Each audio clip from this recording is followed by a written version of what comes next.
There's a large bipartisan group of members of Congress today who are going to be urging the 12 of you to go big. Is that even realistic at this point, that you have enough time to go big?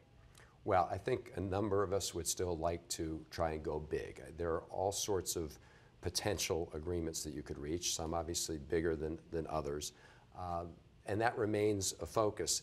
In some ways, the idea of going big in terms of an absolute dollar number has been sort of misunderstood, because you could do a lot of important things that have an impact in the out years, which are especially important, that aren't necessarily big in dollar terms in the 10-year period. Mm-hmm. There's been some talk in the past few days on both sides of the aisle about undoing the trigger if the 12 of you can't reach a deal. Does that kind of sap your motivation if you know that potentially there will be no repercussions if you can't reach a deal?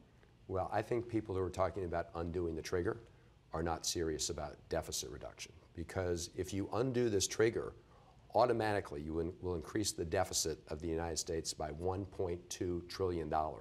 The credit rating agencies will certainly react to that if someone was to undo it.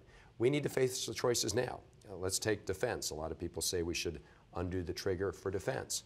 Why don't we close a lot of corporate tax loopholes and end special interest tax breaks to help pay for defense? That's a choice. So rather than face the choice, some people would rather say, well, we'll avoid it by trying to undo the trigger. That would be a big mistake.